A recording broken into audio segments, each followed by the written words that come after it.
The only thing that we're interested in is putting money in your wallet.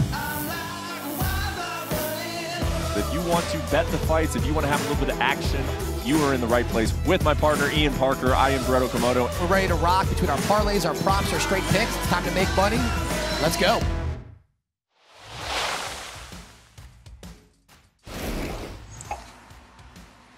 What's up, guys? Brett Okamoto from ESPN alongside Ian Parker, my partner in crime, gambling expert, to talk all things UFC Fight Night, gambling related. This is the show you want to be at if you want some action on the fights this weekend at UFC Fight Night. It is on Saturday. It is on ESPN Plus. It is inside the UFC's Apex facility, which also housed UFC 276 last week. Well, Las Vegas did. The Apex did not. We were over at the T-Mobile Arena. I am still in Las Vegas. Ian joins me from his home in Florida. Didn't make the trip out here for UFC Fight Night, but I believe you have a ton of picks ready for us to go. But before we get to that, Ian, can we go back to UFC 276? Let us know how you did on that pay-per-view. It was a real interesting card. We started off really well. Jim Miller at plus odds inside the distance. Then we hit Jalen Turner, which we talked about, our favorite play of the night. Sean O'Malley was a no contest, which then kind of reflected our parlay, which instead of being at plus odds, it wasn't, but we still won. And then, unfortunately, we lost the Pereira-Strickland fight at over 1.5. That was looking great until it wasn't. And then Adesanya at plus odds, we missed. So still somewhat profitable, but that O'Malley looks like it was on its way to a decision. No contest, put us in a different win percentage there, but upward and onward to this week, my friend. Yeah, I know that it didn't seem like anybody was real thrilled with the way the O'Malley-Pedro Munoz fight ended. Unfortunately, man, that's just part of the game sometimes. Pedro unable to continue. It impacted our parlay. It impacted our best bets. But hopefully, we will have no more no contests this weekend at UFC Fight Night. Let's take a look at this 6-fight main card. There are some interesting fights to talk about. Headlined, of course, by Rafael versus Rafael. We have two guys with the name of Rafael in the main event, but you say them a little bit differently. I hope you knew that already, Ian. Don't be pronouncing names wrong on this show. And then we've got a middleweight bout between Armen Petrosyan and Caio Porraio. Silva de Andrade, Said Nurmagomedov. A heavyweight bout between Jared Bandera, Chase Sherman, Cynthia Calvillo, and Nina Nunes. That's an interesting fight in the flyweight division. And then Michael Johnson, the veteran, taking on Jamie Malarkey. But let's start with that main event. As I mentioned, Rafael versus Rafael, and there's been a lot of intrigue around Rafael Fiziev. He's been a favorite with the gambling community. He's come out and been a betting favorite over the last 4 fights, I believe, but he's been kind of a small one. He's in pretty close fights. Here, he is a little bit more significant at minus 220 in his first main event spot against Rafael Dos Anjos, the former champion, at plus 180. What do you think of this lightweight matchup, Ian? It's pretty intriguing. You know, you got a guy in RDA who's a seasoned vet, once a champion that looked like he was going to be one of the greats in that, for that weight class. And his last 2 fights, he has looked pretty flawless. Now, don't get me wrong. He took on Paul Felder on short notice, and then he took on Renato Moicano on short notice. But what was interesting in the fight about Moicano that I want to point out, it's not so much that he was so dominant, because Moicano did take that on short notice. There was a lot of travel involved, somewhat of a weight cut, but it was RDA's cardio that I was really impressed with. It was the constant pressure. His hands looked good. It was the volume. I was curious when he was on the ground. He was very dominant, but he couldn't get the sub. Moicano was very resilient. This is an interesting fight, though. He is fighting someone who is probably one of the best strikers he's ever fought in Rafael Fiziev. And, for Fiziev, how is he going to handle a 5-round fight? Against Bobby Green, he looked to be fading after that first round a little bit, where he was pretty dominant. That third round could have went either way. This is someone who bounced back. He looked great against Moicano, against Bradley Riddell. Nasty spinning back kick, but he is fighting someone in RDA where, in my opinion, the biggest difference in this fight, Brett, will be if this fight can get to the ground and if it goes past 3 rounds. Does Fiziev's cardio hold up? Is he able to get back up if Dos Anjos takes him down? A lot of questions that are going to be answered on Saturday, and I'm very curious to see where this goes.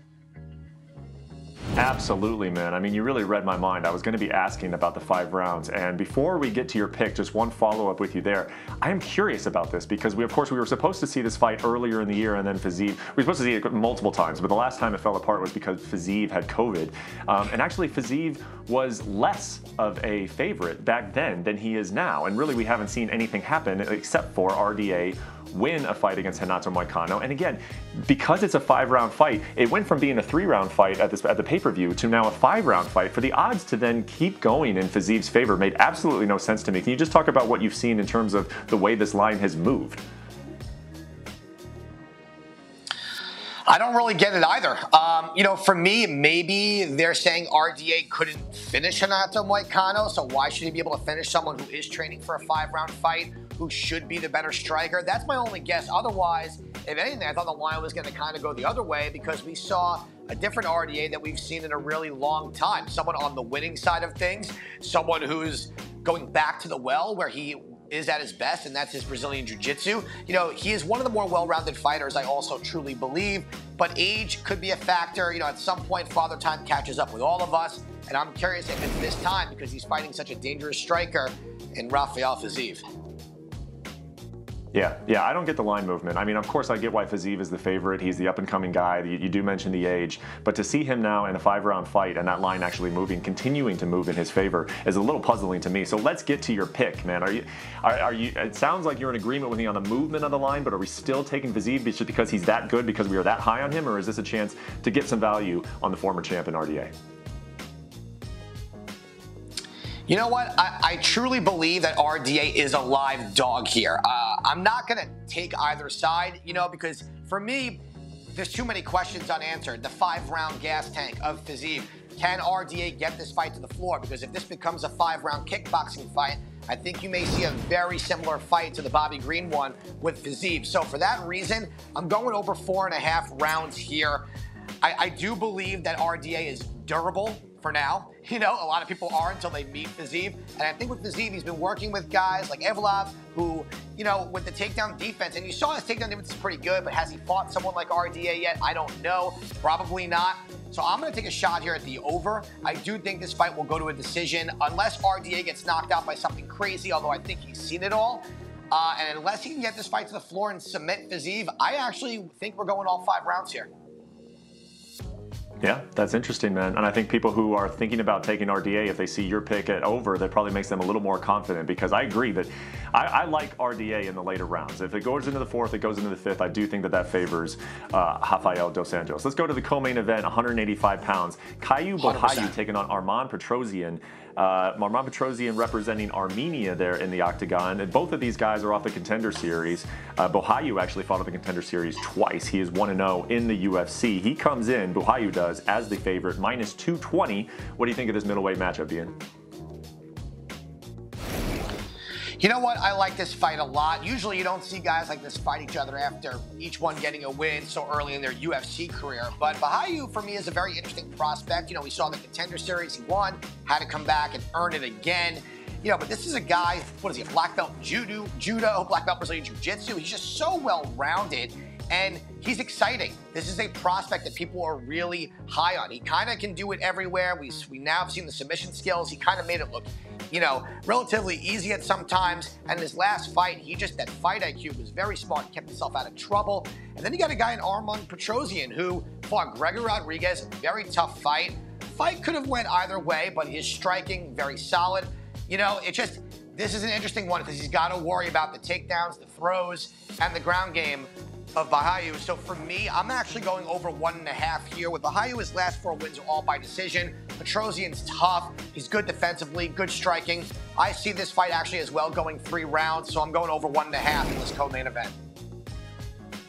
Yeah, I agree. I like the matchup itself. You know, sometimes when you see these guys who haven't had many fights in the UFC in the co-main event, you're thinking, well, is the card weak? Is that why you're in the co-main event? I think that this is not a fight that you want to just dismiss. It is a fight of 2 prospects at middleweight that I'm looking forward to. Okay, let's move to the bantamweight division. Said Nurmagomedov, who things have been going well for this guy in the UFC, man. He's 4-1. He's coming off of a first-round finish over Cody Stamann. Is taking on a veteran in Douglas Silva de Andrade, who has been in the UFC for a long time. And you shouldn't be sleeping on de Andrade. He is coming off of an upset over Sergey Montserrat.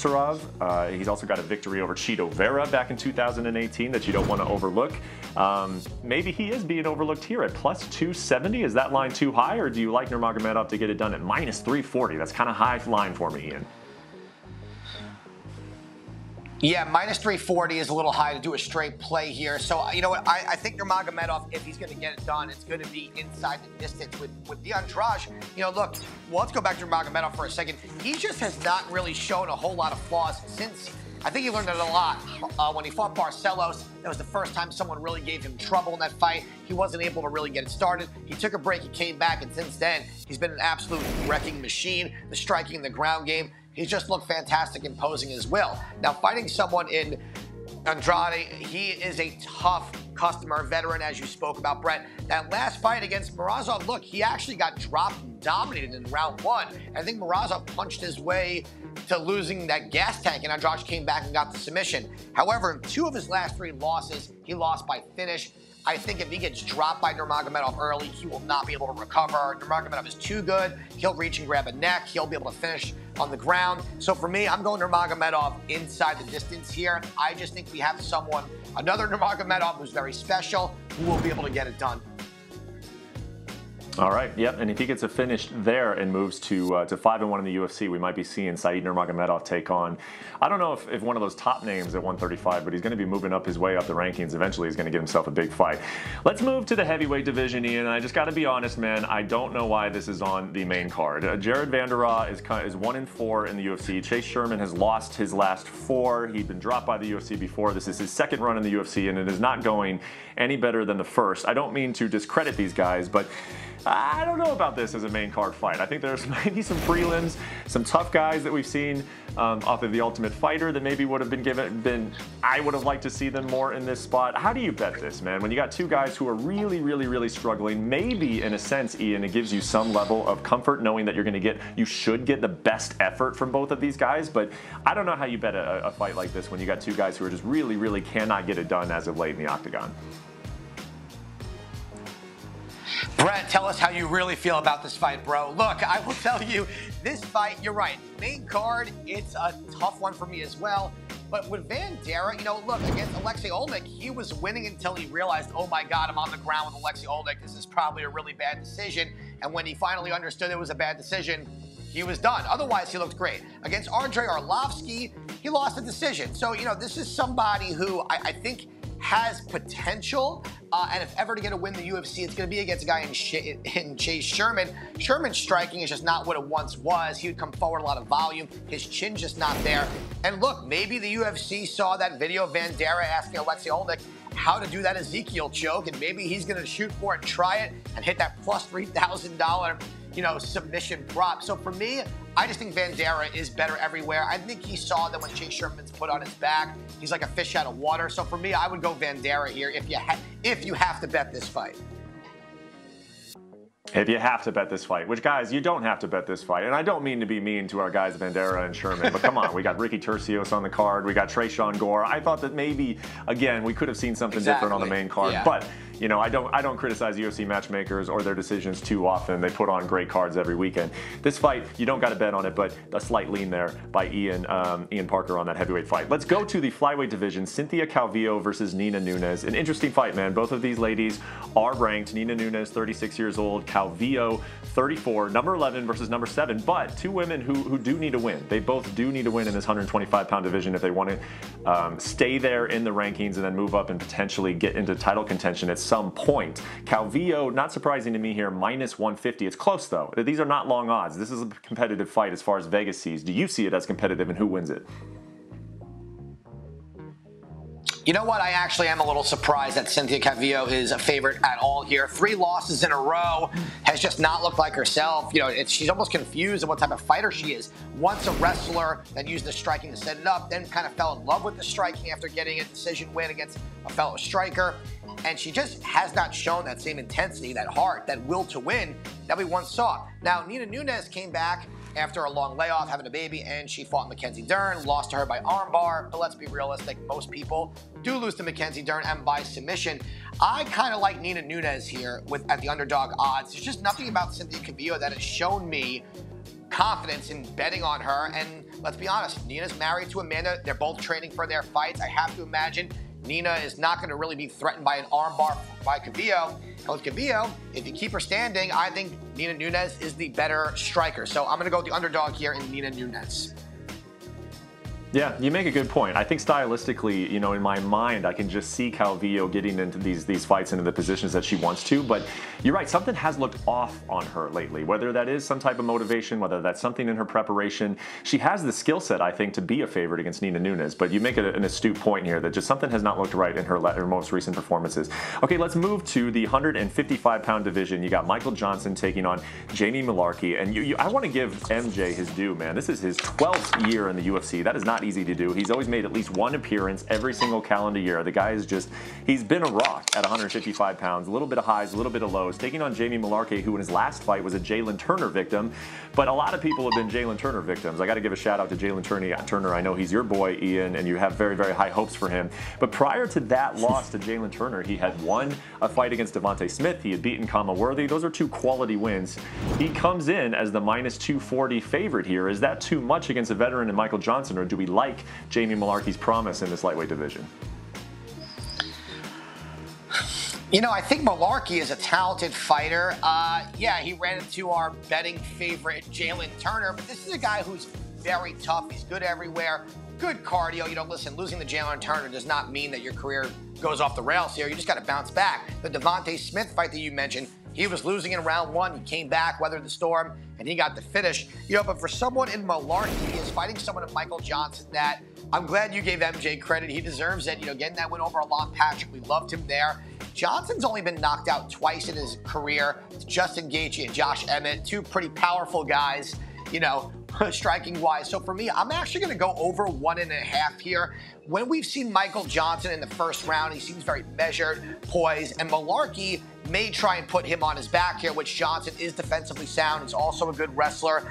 And in his losses, 3 of the last 4 have come in the third round where he got knocked out by Emmett, and the rest were by decision. So for me, I do think we're going to see a lot of violence in that second round. I think the first round, Johnson takes a measured approach. Wouldn't be surprised if he catches Malarkey at some point. Malarkey comes back, but I think at least we're going over 1.5, and that's how I'm going to play this fight. All right, over 1.5 to kick off that main card. So that wraps up our main card analysis. Let's take a look at the prelims. Again, it is UFC Fight Night on Saturday inside the Apex. And as I mentioned, you got some guys on there who were on the most recent season of The Ultimate Fighter. You got Ricky Turcios taking on Ayman Zahabi, Antonina Shevchenko taking on Courtney Casey, Cody Brundage in a fight against Tresean Gore. That one is one that I'm interested in. Here, Ian, I'll let you run through the rest of these. Take us through your prelim picks. I see that they're up there on the screen for us. I like Ricky Turcios here. That minus 200 number is the highest I would go. I'll flat out tell you right there. That was minus 185 not too long ago where I loved it. I just love his activity. I love his pace. Shevchenko, Casey going the distance. I don't see either one getting the finish there. Brundage, Gore. This is Gore's redemption. You saw him Brundage's last fight. He got dropped, was able to weather a storm and get a submission. Not happened against Gore. Once he tags you, you go to sleep. And I think his sprawl will be able to set out and Brundage will not be able to take him down. Onama and Armfield, this just got put together. If you can get odds on this under 2.5 or Onama inside the distance. I like Kennedy in this fight. I just don't think Carl Robeson has it anymore.